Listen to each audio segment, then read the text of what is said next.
Good morning, everybody. We'll give everybody maybe 2 more minutes to join, and then we'll get started. Thanks.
Alrighty, it is 9:02. I'd like to go ahead and get started. Can everyone see my screen?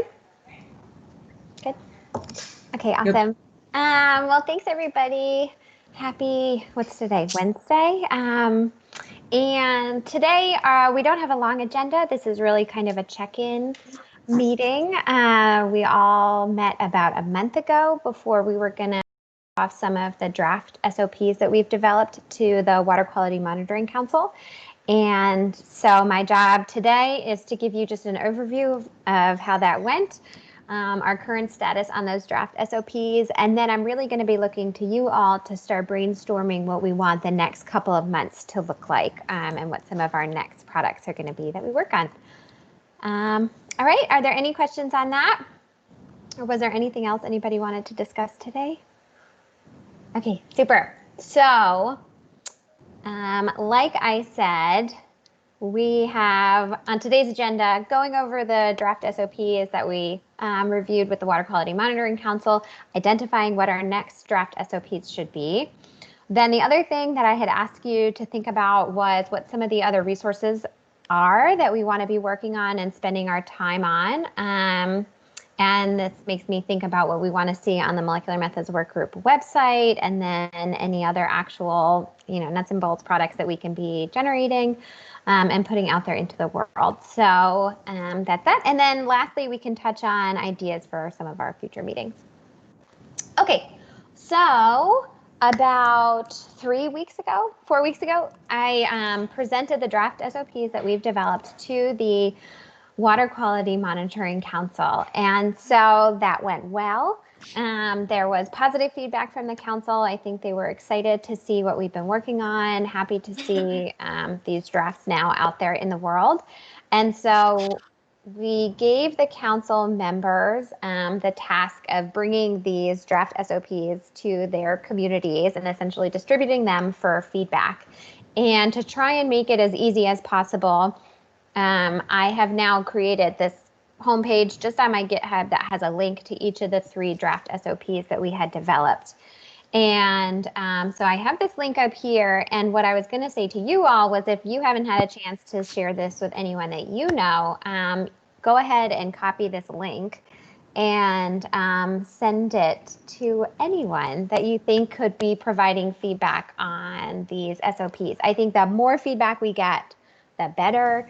The more diverse the feedback, the better. I would love to hear from technical experts and non-technical experts, and really anyone. So I know, in this work group, we have a number of folks from some of the state agencies, from different labs across the state. We have some international participants. And so I'd really love for you all to take the task of sharing this link and hopefully getting feedback from as many people as possible. So if you follow this link, it then has the 3 links to the 3 draft SOPs that we have developed. Each of those draft SOPs has a link to one of the feedback forms. And so if you hadn't had a chance to look at it yet, this is what our Google feedback forms look like. And so there's a section in the feedback form for each of the 3 different SOPs. And it really is just like open-ended. How useful do you find this SOP? How easy was it to follow? What else would you like to see in this SOP? That sort of thing. So I really, we have about a month left of what we've considered our feedback window, and I'd really love to get as much participation as possible in providing some of that feedback. So with that, are there any questions or comments on this feedback period for these draft SOPs? Has anyone gone ahead and looked at the feedback or submitted feedback even? I guess we all worked on them, so they should be hopefully exactly what we had all hoped and dreamed in terms of the draft SOPs. Okay, cool. Well, I'll be sharing these slides from today, and so you'll have a copy of that link, and then hopefully you can just look through your Rolodex and see who you think would be good for contributing feedback to these protocol documents. Okay, sounds good. So I was just looking at our attendance list, and I think there are actually a couple of new names. So I was thinking we could go through, there's just a handful of new names, and if this is your first Molecular Methods Workgroup meeting, maybe you could go ahead and introduce yourself. So I think, let's see. Michelle, are you there? Do you want to introduce yourself? Sure. Is it okay if I don't do my camera? Oh, please, yes, of course. All right, sorry. Thanks.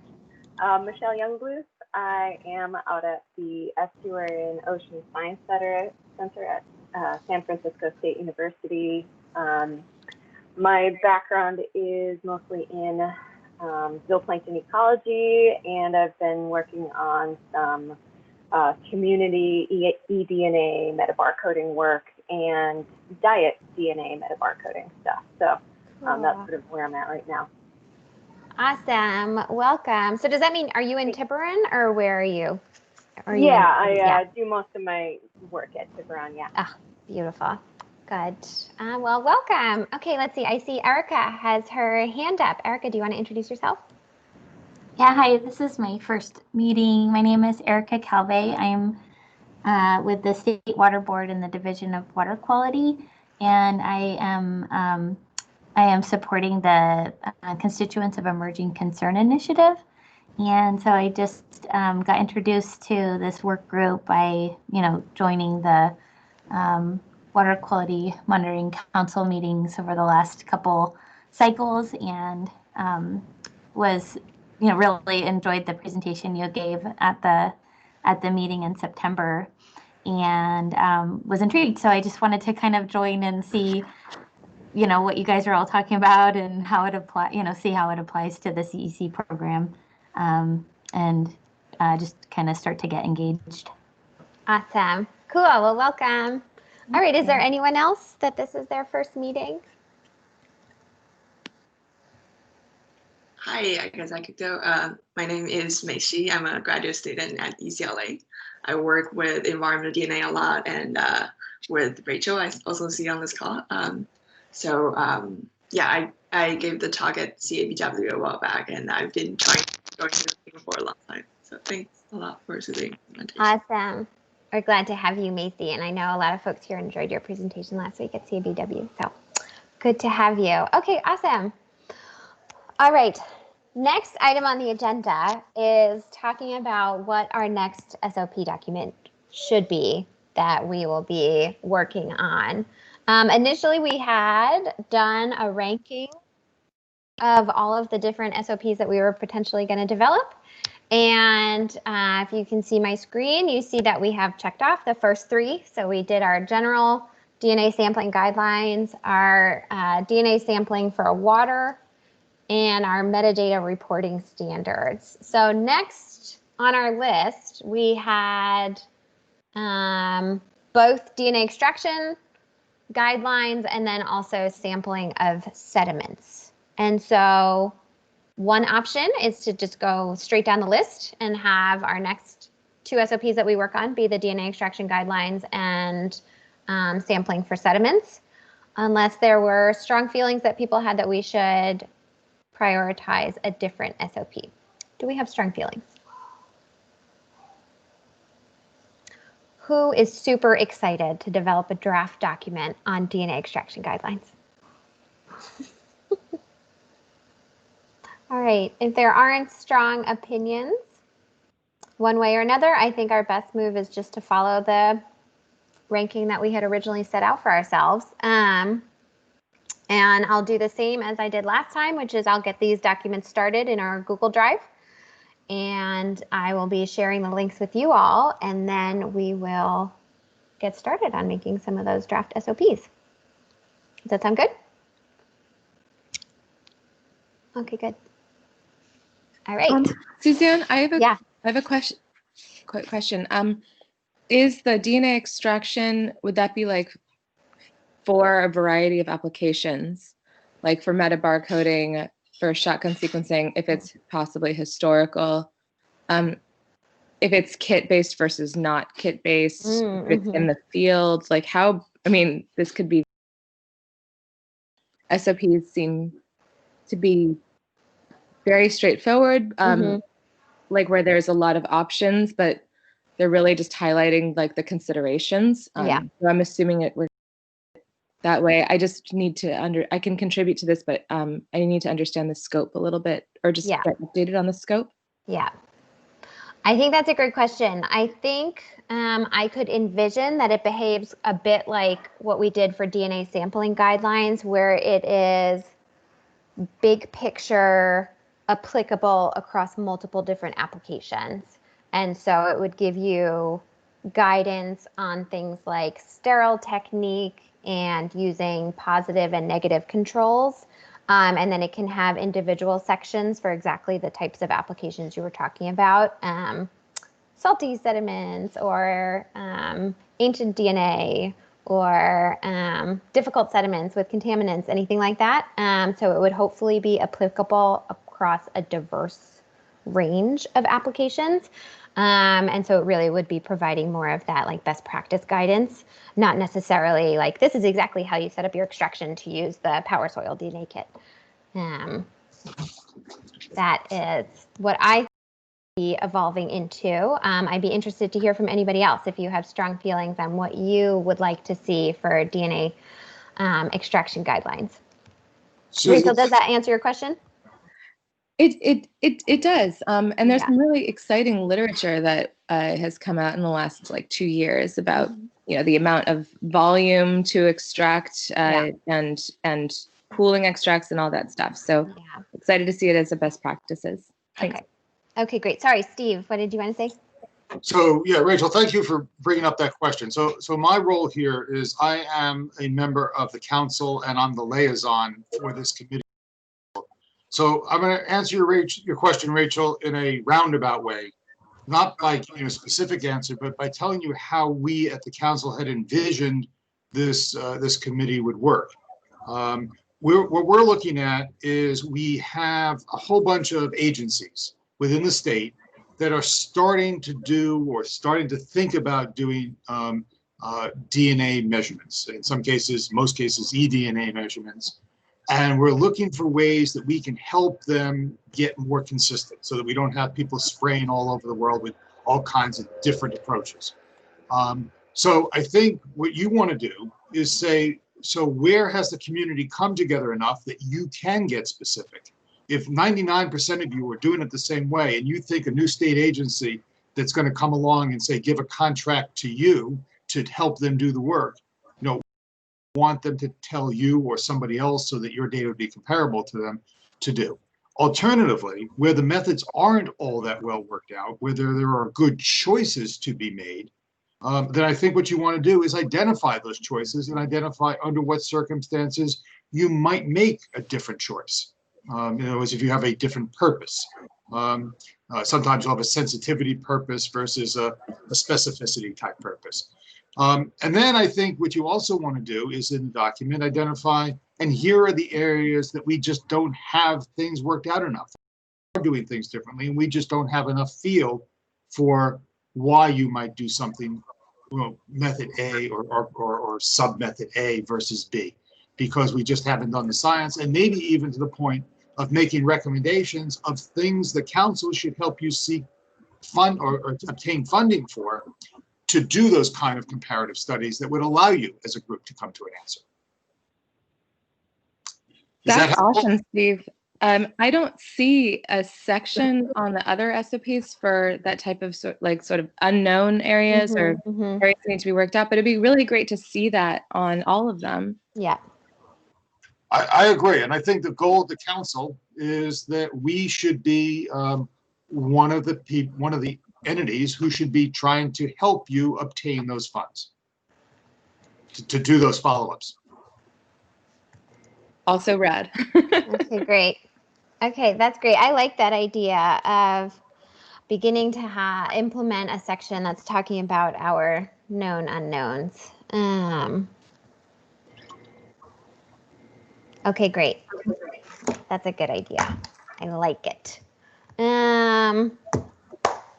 Okay, any other questions or thoughts or feedback on what we want some of our next activities to be in terms of our draft SOPs? So we'll have our general DNA extraction guidelines and best practices, and then we can start drafting an example DNA SOP for sediments. And so for our Cal eDNA folks, you guys already have your SOP for sediments, correct? That you've been using? We do, but we've actually modified it a lot. Like now we use qPCR to optimize the number of cycles, and that wasn't something that we did last year. And we're also trying to get a paper out comparing like the amount of input sediment, whether it's 15 grams or 0.25 grams of input sediment for DNA extraction. Do you actually recover more biodiversity? That seems to be kind of contested in the literature. Yeah. Okay. Not quite worked out. I mean, we really need to update them. So. Okay. Okay. Well, and the timing is good. Yes. Cool. All right. I'd be curious to hear from other folks. Like I know from Greg Schumer, you guys have your standardized SOPs. Do you have a sediment one, or are you primarily doing filter extractions? We use Power Soil. You do? Okay. Yeah, we follow their protocol. Okay.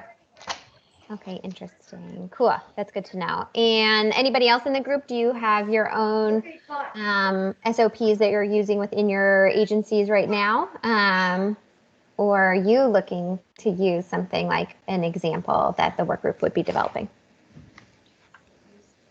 I think ultimately in the end, no matter, because everybody's going to have some variation of a protocol on this long list.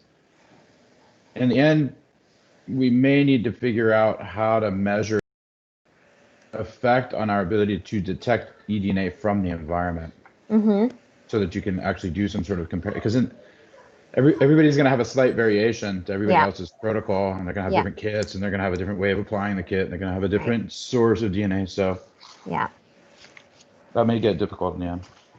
I think, Greg, you bring up a great point, and something that I think we'll be talking about on the next slide, which is what some of our future intercalibration exercises might look like. Okay. So let's put a pin in that idea.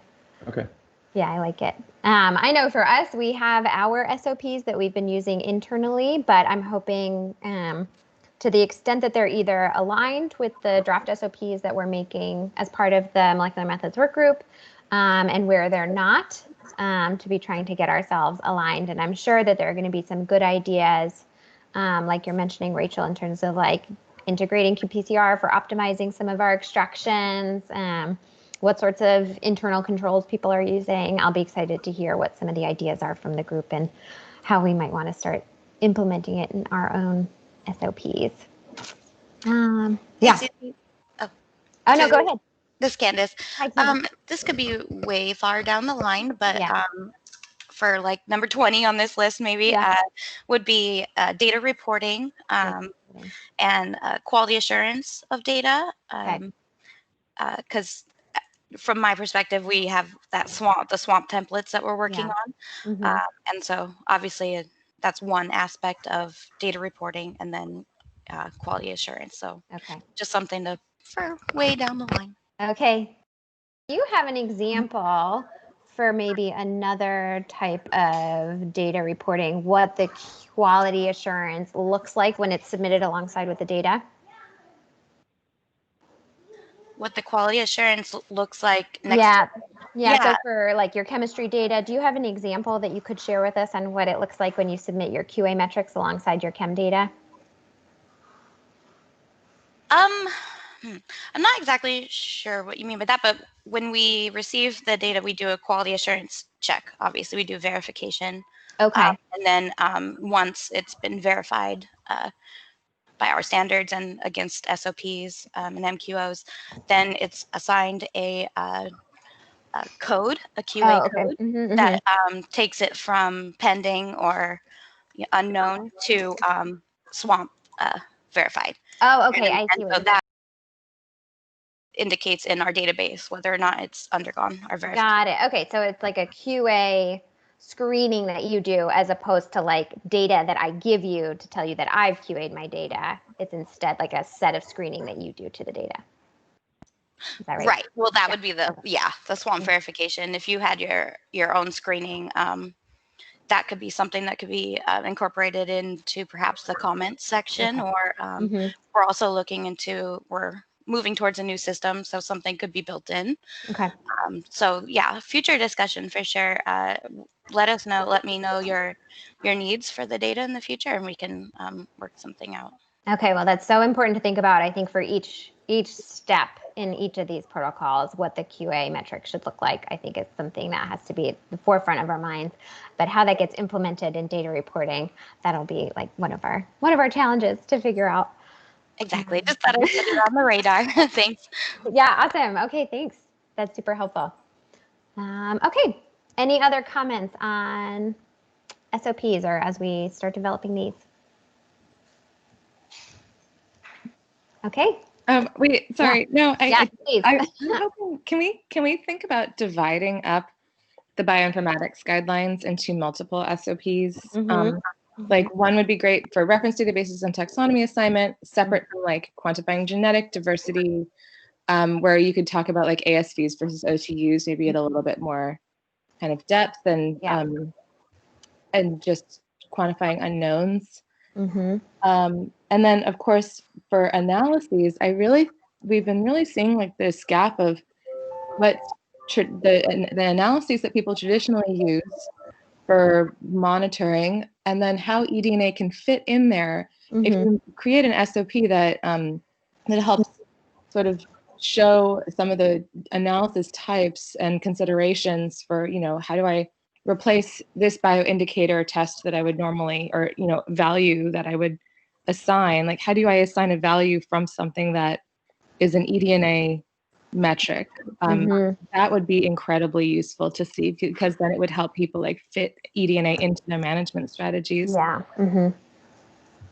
I'll put that in the chat. Okay. Yeah, I think that is like a hot area of research, is how are some of our traditional tools going to behave with eDNA data now instead. And it's great to hear that you guys are interested in it. It's definitely something that we work on. I know Eric Pilgrim, that's kind of in his wheelhouse too. And maybe Zacchaeus Compson, I think that would maybe fall under something that he's interested too. So there's definitely a bunch of us here in the work group that care a lot about what that looks like and how we modify these tools that have been built with traditional morphotaxonomic data to work with DNA data. And by wheelhouse, you mean constant source of consternation? Constant source of agony and pain. Yes, exactly. And consternation.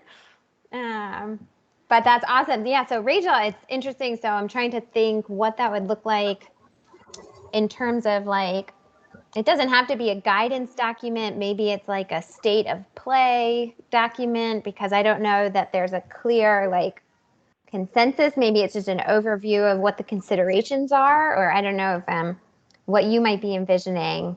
Yeah, I like the state of play. Yeah. It just seems to complete the picture. So like if people think, oh, if I work through all of these things about how do I do collection, extraction, sequencing, like actually there's just as much to consider on the informatics side. So making sure that that's expanded and not just one topic would be helpful for people. For sure. Yeah. Yeah. I feel like the bioinformatics SOP can be 6 SOPs. It totally. Right. Yeah. Thanks. So that'll be a fun one. Okay, great. Any other thoughts? Feedback. Okay. Super. Does someone, Erica, did you have your hand raised? Oh no, or maybe that's just still from earlier. No, actually, I do have a question, and I Yeah. apologize because I'm obviously, well, I don't know. Nobody knows my background, so I am completely new to this. So I'm going to ask a complete noob question, but these guidance documents are going to help people like me, you know, hopefully in the future when we find opportunities to use these tools. So one of the things that I'm not clear on, and this probably could be just a totally stupid question, but you know, right now we're doing the COVID-19 monitoring, and we're using qPCR, and we're using RNA to kind of look at the shedding of the virus from communities. And I guess I'm just wondering if those sorts of aspects of you know, like how that tool fits in with what you guys are doing, and whether or not like wastewater treatment, wastewater considerations are part of the framework. I mean, I didn't see it in the guidance documents that you guys drafted so far, but I'm just wondering if that's like a completely separate deal, or if that's something that like it might make sense to kind of do parallel kind of considerations on. Yeah, I think, Erica, it's awesome to have your perspective. And there are a lot of us, I think, that are vocal that maybe spend more time thinking about like biomonitoring and diversity and conservation.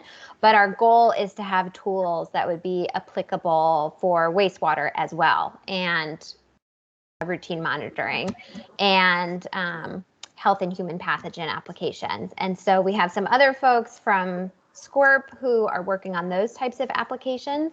And so our goal is that our tools are also appropriate for all of those types of applications. So a lot of us are still working on qPCR. So it might not be looking at COVID, it might be looking at fish species, but hopefully the tools that we're developing are going to be useful for all of those applications. And where you feel like it maybe isn't speaking to you, or it seems like it's, you know, forgetting to have extra considerations, I hope that you'll bring those to our attention, and we'll make sure that it's getting incorporated. But that's the goal, is that it would be applicable for all those applications. Steve, did you want to weigh in? I would like to. So Erica, the short answer is could be. I think it could be, but isn't yet.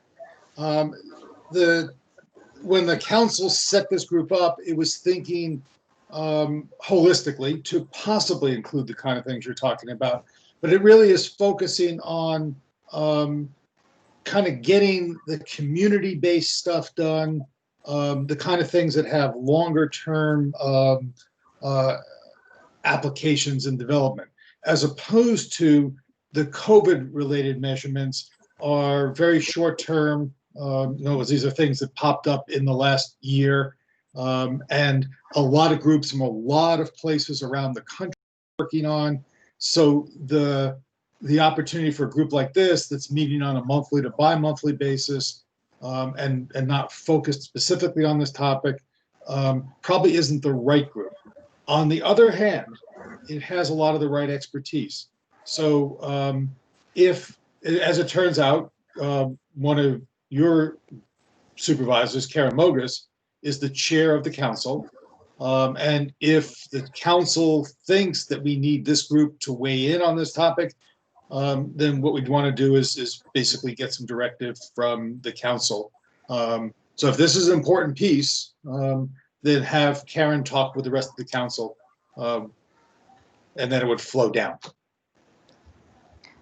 Okay, yeah, I'm not sure like what people other than me think about it, but I, was looking to these kind of with that in mind, because I have a targeted application right now for some of the stuff here.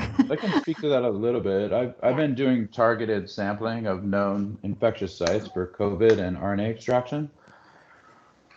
And many of the protocols are similar. However, the precautions you need to take to protect the technicians in advance of any sampling or extraction or analysis are completely different. So we use you have to protect yourself on site, especially when you know there's going to be live virus, and we only test places that have had people that have tested positive for the virus, and then we go test their workplaces to see if there's any remnant or residual live virus left. We do extractions all in glove boxes, so a lot of the protocols are they're similar. You need an RNA extraction kit, but you need a glove box to do your extraction. So if you haven't worked in a glove box, then you're going to be challenge there to begin with. And storage in RNA later, or transportation in growth medium, depending whether you want to later titer the live virus itself. So there's many considerations that aren't in line with this group that you need a microbiologist or a virologist to help with if you want to titer things. So it depends on your goal. If you just want to say yes, it's there, or no, it's not there, then that's different than is there infectious agent left in the wastewater or on the surface of the facility or any of that stuff. So there's some divergence here that would require some consideration. Okay. Yeah, I didn't mean to throw us off rails or anything, but it's really good to have that perspective. And so I'm really appreciate you guys letting me chime in for a second. No, and I think that's great, especially Erica, now that we know that that's something that you're working on. Hopefully anyone else in the group who's attending today can reach out to you if that's something that they're working on as well. One of the goals of this work group is to kind of build those bridges among people who are working on similar topics. So it's great to hear what your background is or what you're interested in. And so thank you for joining. Okay. Any other questions or comments before I move on to kind of the last thing that I wanted to make sure we spend some time on today? Which is thinking about what our future is going to look like. So this is when I really open up the floor. We've heard a little bit, I think, from some folks today about what maybe some of your wishes are or what your needs might be. This I would really love to hear from as many folks as possible. It's been a while since we've done kind of like a check-in brainstorming discussion on what you all might see as having on your wish list for what this work group can be working on. And, again, the real advantage of this work group is we're putting a lot of diverse perspectives together. You're getting a lot of input from folks, some who have been working on DNA for, over a decade, some who are new to the field, some who are out there every day doing this type of sampling. And so how can we be leveraging these work groups to help you all feel like you're empowered with the tools that you need? So I wanted to think kind of big and hopefully come up with something that isn't just, these standardized SOPs that we can all work on from the safety of our, computers, but maybe something a little bit more ambitious. So those might look like what sort of training activities could the work group be starting to organize? As I mentioned before, and I think Greg had mentioned, what sort of intercalibration exercises, what might we like to begin to think about doing? If there are any pilot studies that people really want to try this out, but I don't have access to these type of lake environments. Is there anyone else who would maybe want to be doing a pilot study with me? And then two things that I would say are on my wish list, which are working on a DNA reference library for California. That's something we've talked about doing, and I know that there are some folks here that are interested in doing that. So can we really put our efforts together and start working on one together? And then also one other thing I wanted to talk about is the consolidated list of DNA barcode primers. So that's something that we have a document for as part of this work group, but I was just going to call everybody's attention to it. So these are the kind of seeds that I'm putting out there. And now I would like to open the floor to hear from you all in the next 3 months and the next 6 months.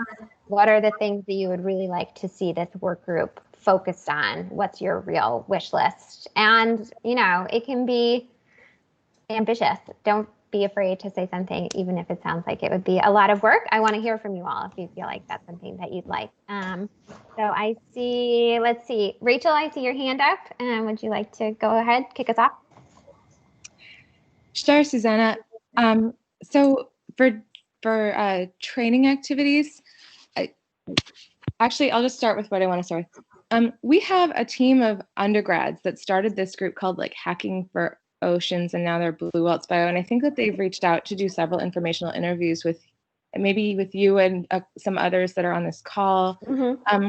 They spent a lot of time looking at what people needed when they're just starting to get their feet wet with eDNA, and they developed an app so you can just put in like your species and then any barcode locus, and then you can just have a big list and just see like, oh, is there any published sequence data for the locus of interest for my species of interest?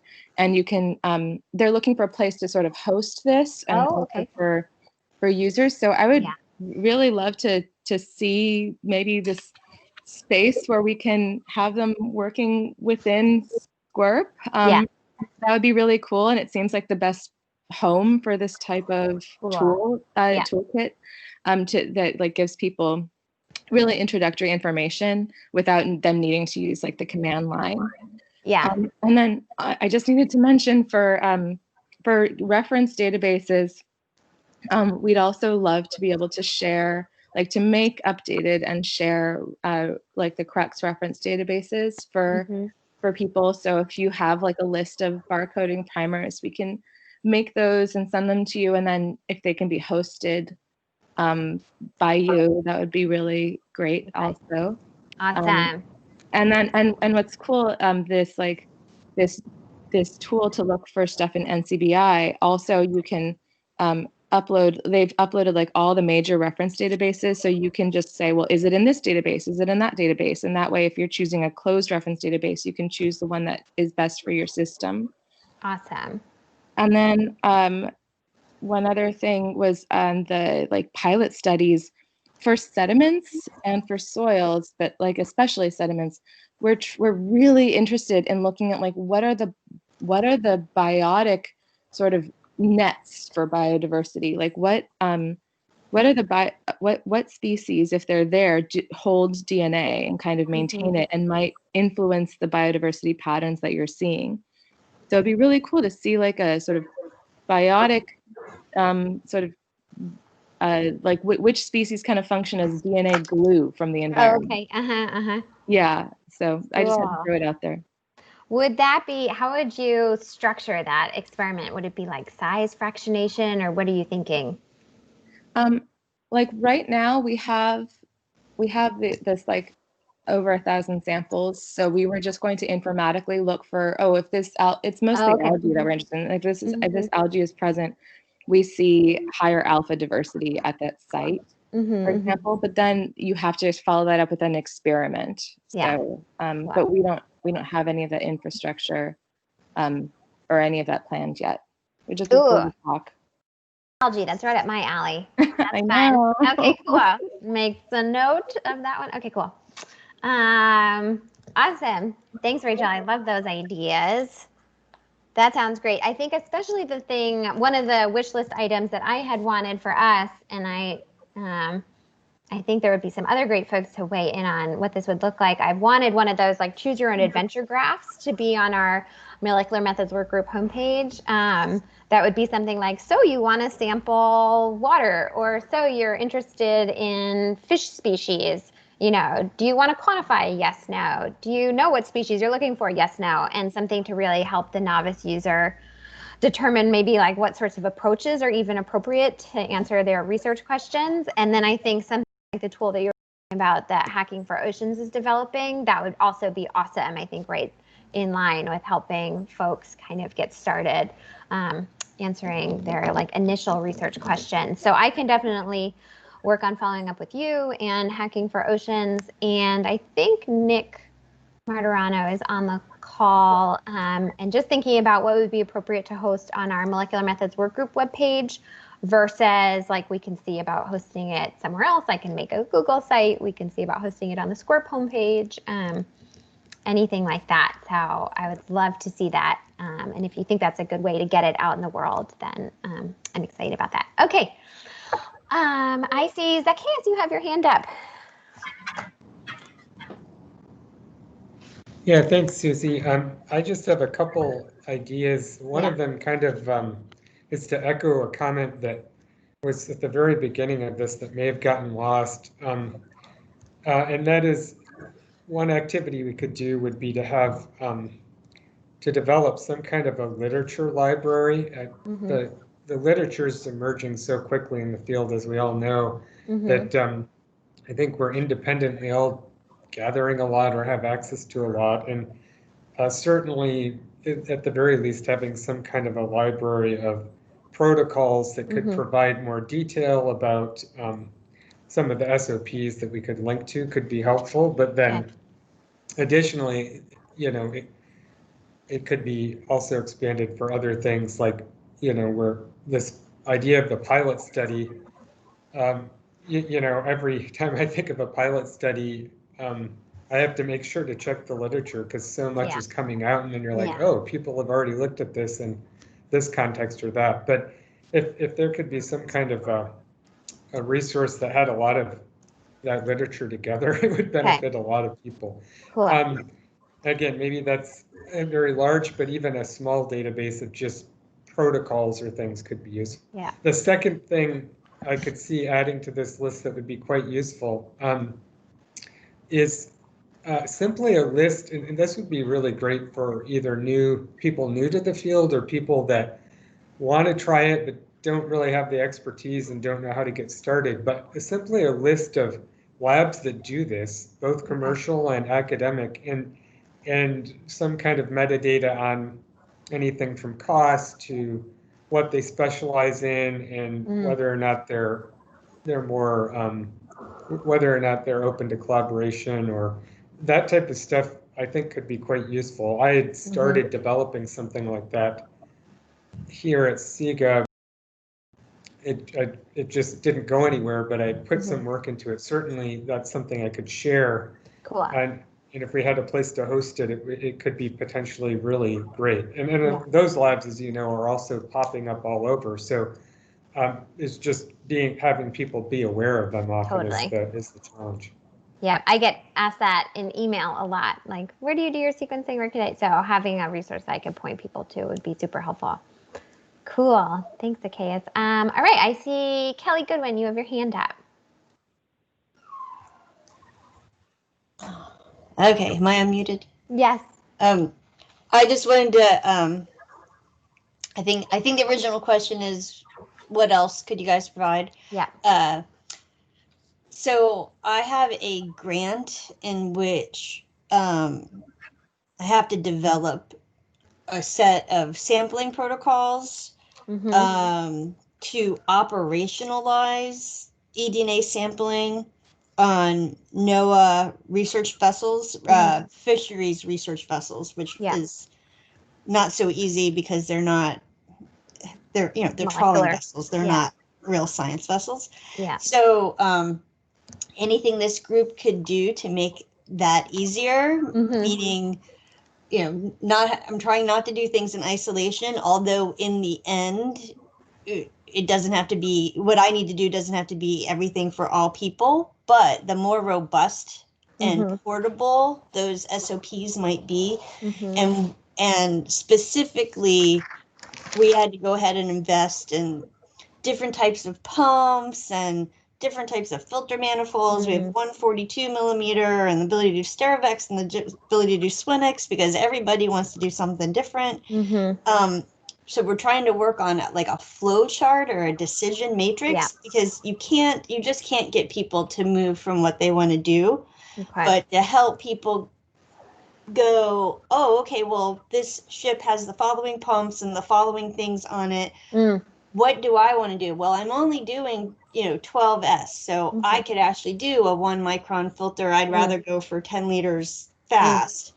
Or, oh, okay, well, are you also doing bacteria, and coming up with that flow chart that lets people go, oh yeah, I'm going to do this, this, and this. And so I need to put this equipment together. Got it. That would be, anybody who wants to at least look at what we finally come up with, but even better if you have ideas already, or if you already have, if you've already done this, I don't have to reinvent the wheel. I will pay in fermented beverages. So yes, I love that, Kelly, actually. And I think that aligns with kind of what I was saying, this like choose your own adventure. It's almost like those like recipe books that are like, what do you have in your fridge? Click 5 things. I feel like that's what we need. Yes. And and then have like the flow chart for helping folks determine what the best approach is. So is that primarily exclusively water? Yes. Okay. It is. I mean, yeah, because usually we're too deep to be anything else. Okay. So. Okay. Okay, that's good to know. I think, yeah, we should definitely link up about that afterwards and obviously open it up to anyone else that wants to be involved.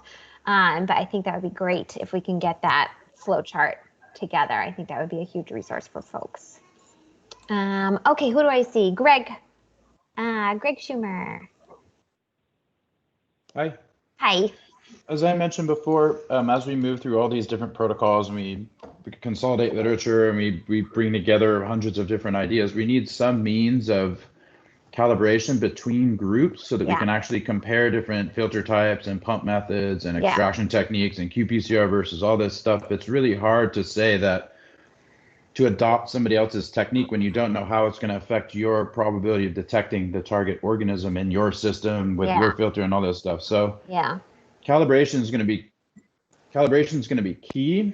Mm-hmm.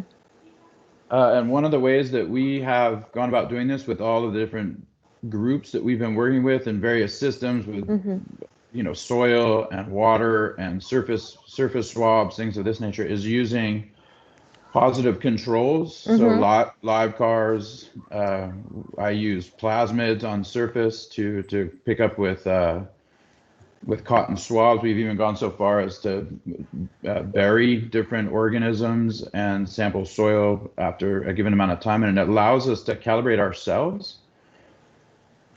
So we always have a control in the environment that is not the target organism, obviously, and something that's unique to that system. So we can see how every one of our protocol tweaks or adjustments affects our ability to extract and then detect eDNA. And without the live car or without the positive control in the field, you really can't, it's a mystery. You're just like, well, I hope it didn't affect negatively my ability to detect the target organism. And you just go back and you retry and read a bunch of literature and go back out and retry. Whereas if there were a positive field control that didn't, impact your target organism, we could all begin to unify some of these protocols and get at what Kelly and you were talking about, which is coming up with a selection tool. You have these 5 ingredients. What's the right combination to improve your chances at detecting the target organism? Whereas right now we're going to have 100 different protocols and we're like, okay, we've compiled them all. Now what do we do with these 100 protocols? You still have to kind of mix and match and hope the thing passes in front of your face when you happen to be looking at it. But how do you actually increase your probability of detecting the target organism? That's trickier. Okay. So calibration between groups through use of some sort of positive control, so we can all see how a given protocol affects the ability to detect by qPCR or metabar coding a positive control. That would be helpful. If it if it decreases the ability to detect the positive control, then we might not want to use it. Okay. And you were saying live car. What is live car? Sorry. They're actually dead cars. We usually use it's a small mesh net. Sometimes we use live organisms actually to look at shedding rates and distance away from source and degradation in the environment. So we use 2 things. One is a small cage with very fine mesh, so we can keep small aquatic species in there, and we put it in the system, and then we do our survey and we look at the DNA that's floating around the environment. We have a bunch of models for looking at flow and downstream detections and distance away from a given biomass and all that stuff. So sometimes we use an actual live car where we have live organisms and we put it in the system. So we do that in a tidal system. We do it in the unidirectional systems, and as I mentioned before, we started burying things in the soil to look at different things like detection of lamprey life stages and unidirectional systems. We even use we call them dead cars, where sometimes we can't get a permit to put live organisms in the water, so we use bait fish. Something that there's a qPCR assay for. So anchovy, if there's no anchovy in the system, that's easy to run to the bait and tackle store and you get a bunch of anchovies. And you stick them in a mesh bag and you throw that into the river, and then you see how your new protocol or your new techniques affect your ability to detect anchovy in the system, right? Yeah. So then Yeah. so then each experiment becomes a calibration unto itself, right? And you go out with some you make some presumptions. You assume you're going to sample this much volume with this many filters at this many sites, but then you don't know how that affected your ability to detect the target. Yeah. With the control, you know that. Got it. And then the next time you go back out, you adjust your behavior. You say, okay, well, 3 filters at 500 mLs at 50-meter intervals was not enough. We need to do 4 filters at 1,000 mLs at 25-meter intervals. So that type of, so you can actually begin to refine your behavior and your sampling techniques through a feedback loop when you get data out of the lab and it adjusts your behavior in the field. So I think if and I know Kevin Turner, before he passed away, was an advocate of using molecular standards in the lab so we can get it. So instead of using tissue extracts, he wanted to get at this kind of standardization or calibration, lab calibration through the use of G blocks and that type of stuff. Which so I think if we could, months down the road, agree on some sort of internal calibration that we're all using, then we could say, you know what, Kelly or Susie, your techniques works better than mine, so I'm going to ditch my technique and use yours. Because I get more, I can detect, it's more sensitive. This technique is more sensitive for finding that rare target. So why would I keep doing what I'm doing? I'm just going to switch protocol. Yeah. Whereas right now we're like, man, I'm so used to my level of uncertainty. I'm going to keep using my technique, and I'm not going to adopt anybody else's technique because then I got to get used to their uncertainty. So having a calibration tool to do all that would be quite handy. Okay. Yeah. I feel like I'm getting the sense that we really do need, I had been thinking about it for each step, and we can talk about what is the most effective way, but I've been thinking in terms of like maybe what you refer to as like calibration or QC. We've been, for sampling, this is what you should institute for positive and negative control or QC metrics. And then for extraction or for sequencing, this is what you should use, positive, negative control or QC metrics. And I'm also thinking maybe we need some sort of standalone gold standard QC at each step of the protocol, consolidated at a place where we can start to accumulate these types of ideas, Greg, like the idea of every time you change protocols, you're doing a calibration exercise like that. Like right now, we don't have that captured in any of these draft SOPs. So where can we be capturing all of that type of information? Okay, that's something that I want us to keep in mind.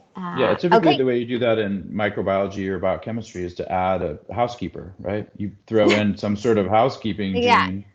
Right? To measure the effect of your protocol throughout the entire process. So we duplicated that with the live CAR, the dead CAR. So that's our housekeepers. We stick a known organism with a qPCR that we have a qPCR assay for in every single one of our systems. Yeah. Okay, great. Love it. Okay, cool. I see Nick Marano has his hand up. Yeah, I was just trying to respond before, but I was muted, of course. But I've added a bunch to the chat. I was saying, the mywaterquality.ca.gov website is a great place to host a lot of the stuff. And there's some examples that are from the Healthy Watersheds Partnership that I've kind of linked in there in the chat that are similar to the Choose Your Own Adventure type of pathway where you're, outline a type of flow chart with active buttons that'll navigate you to other pages, as well as they compiled a literature type of review and then have posted them on there as well. So there's also, and they even have like a searchable function that they've included in there, as well as a link to, okay, do you have some, as new literature is developed, that you have a mechanism for identifying those using Google Forms, Google form it's there. So that's something that you could use as a kind of a template or to spur ideas. The only real hindrance with my water quality URL system is it just has to work. It requires either work with me or some staff at the water boards to make updates. We have to work with our DIT, but it's not a huge deal. It just might take, and it's just an extra step really.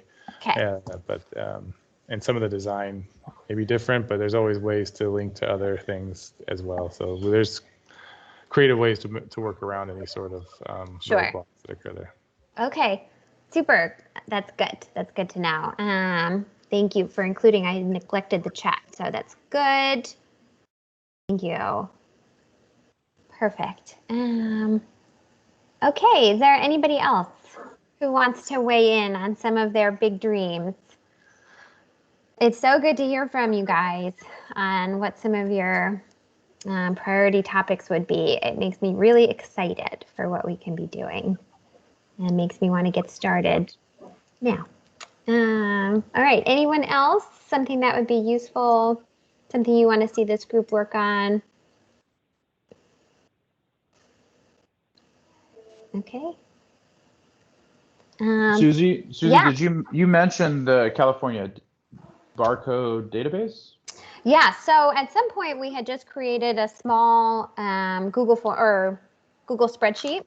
It just lives on our Google Drive. I can send the link around. And it was just a place for people to keep a list of what their preferred DNA barcodes are. And you can just head there and say, like, for 18S sequencing of, my favorite snails, I like to use this barcode primer, and then just provide a link to the website. So right now it's just a spreadsheet. It could be a table that we host on the water quality monitoring website, I think would be super useful for folks. But I can send a link around and then people can be contributing to that. And then we can share it with anybody else. Yeah. Okay. And one more thing, I know I forgot the gentleman's name from the council. Nick, or? I know there's a lot of people here on the Yeah. phone. But I think as much as the council would like us to, this group to provide them with guidance on what they should be concerning themselves with, it'd be nice to get that feedback as well. Okay. Like, what does the council, what would they like to fund, and where would they like to go with this, so that some of the attention can be more focused? There's a lot of people out here that could benefit, that could help them in their efforts if we knew what they were going for. Yeah, I think for the council, their role is really helping us find funding. So they don't necessarily have funding to support the work, but if we came to them being like, we have an intercalibration exercise we want to do, we want to test these 10 filter types that just came on the market, then they would work with their agency members and help us kind of like broadcast that need. And then if any of the council members are like, oh, that's a question that we need answered, then they could like help link us together. Got it. Okay. So I feel like the council is really the matchmaker. Got it. Okay. Does that sound right, Nick?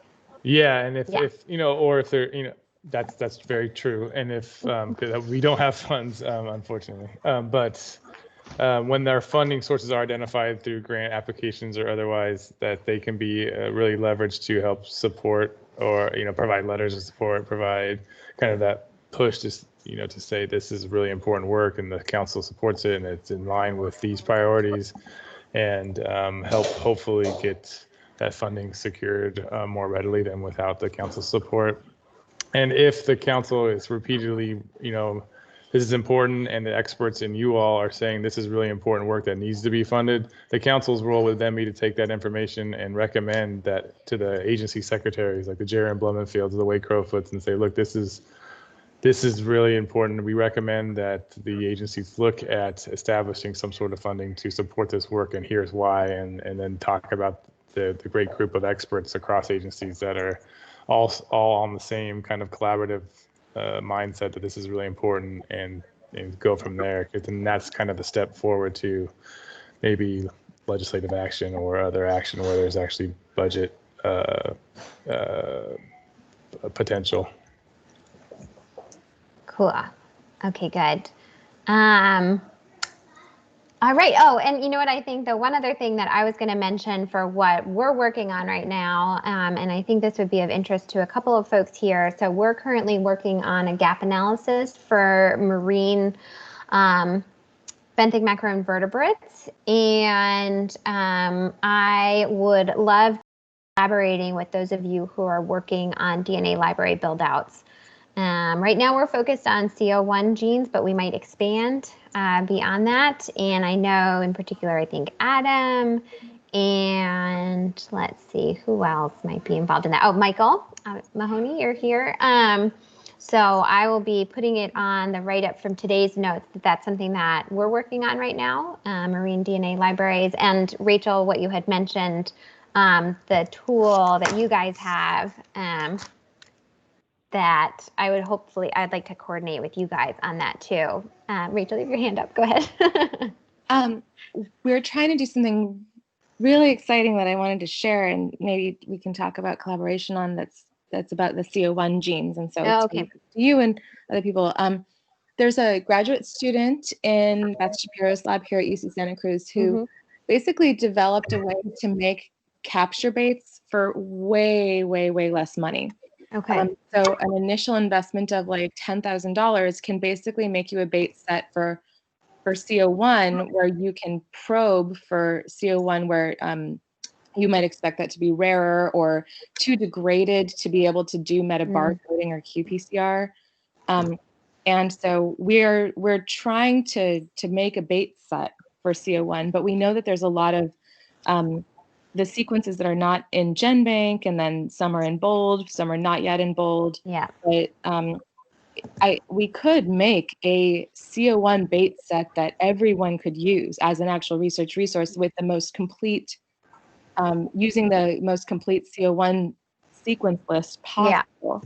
Yeah. Or to make one that's the most appropriate for California. Once you make the baits, you can do tens of thousands of reactions. Yeah. Just the initial investment to make the baits. But this would be really freaking cool. I think it would broaden our ability to detect, CO1 is really variable. Like sometimes it's like we never somehow get enough sequence data from that compared to other metabarcodes.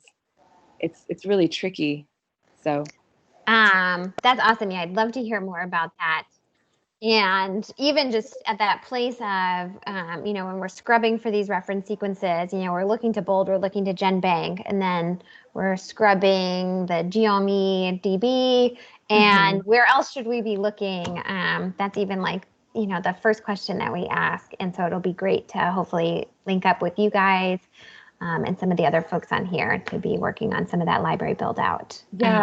And this is something that's really high urgency and high priority for us because we're trying to synthesize those baits like by the end of the year. Oh, okay. So cool. If I'm missing a big database, like I didn't think about scrubbing GeoMe. But it's like an infinite resource if we just build it the right way in the first place. So awesome. Okay, cool. I'd love to hear more about okay, that. Cool. Cool. Well, good. I wanted to put my wish list out there. All right. So my plan is we're just about at an hour. So I want to respect everybody's time. I think this was really great conversation. I was so happy to hear from so many of you on the things that you're thinking about. I think the potential for the projects that we can be working on is awesome. I am going to type up our notes from today and I will be sharing that with the group. And then what we're going to do is hopefully identify some of those key priority areas, and then we're going to have some spin-off meetings. So for those of us maybe that want to be working on the DNA library build out, we'll have a little spin-off meeting. For those of us that are going to be working on how do novice users get started, maybe some sort of flow chart, we'll have some like little spin-off meetings. But first order of business will be, I'll type up the feedback from today and I'll onto a document that you can edit and weigh in on. And that's going to be kind of our guidance for the next couple of months and where we want to get started. All right. So with that, is there any other questions or comments for today? Okay. That sounds good. You'll see an email from me with a link to the recording from today's meeting and our slides. And then you can expect to see a type up from today's meeting in about a week. And we'll be going from there. But I really appreciate everyone's feedback today. I think this was one of my favorite brainstorming sessions that we've had. And I just really appreciate everybody taking the time and sharing their opinions. So with that, I'll finish with one last plug. Take the link for the feedback on those SOPs and share it with your friends, share it with your family, share it with anyone that can be providing feedback. It'll be useful. Susie, I asked in the chat, can you please email us an actual email that we can forward to invite people, and then has the link so that we can I can forward it to the different listservs. Perfect. We'll do Thank you. that. Yes, perfect. Email. Okay. All right, everyone. Well, thank you so much for spending your morning with us, and we will talk to you next time. Bye, everyone. Take care. Thanks. Bye. Bye, thanks.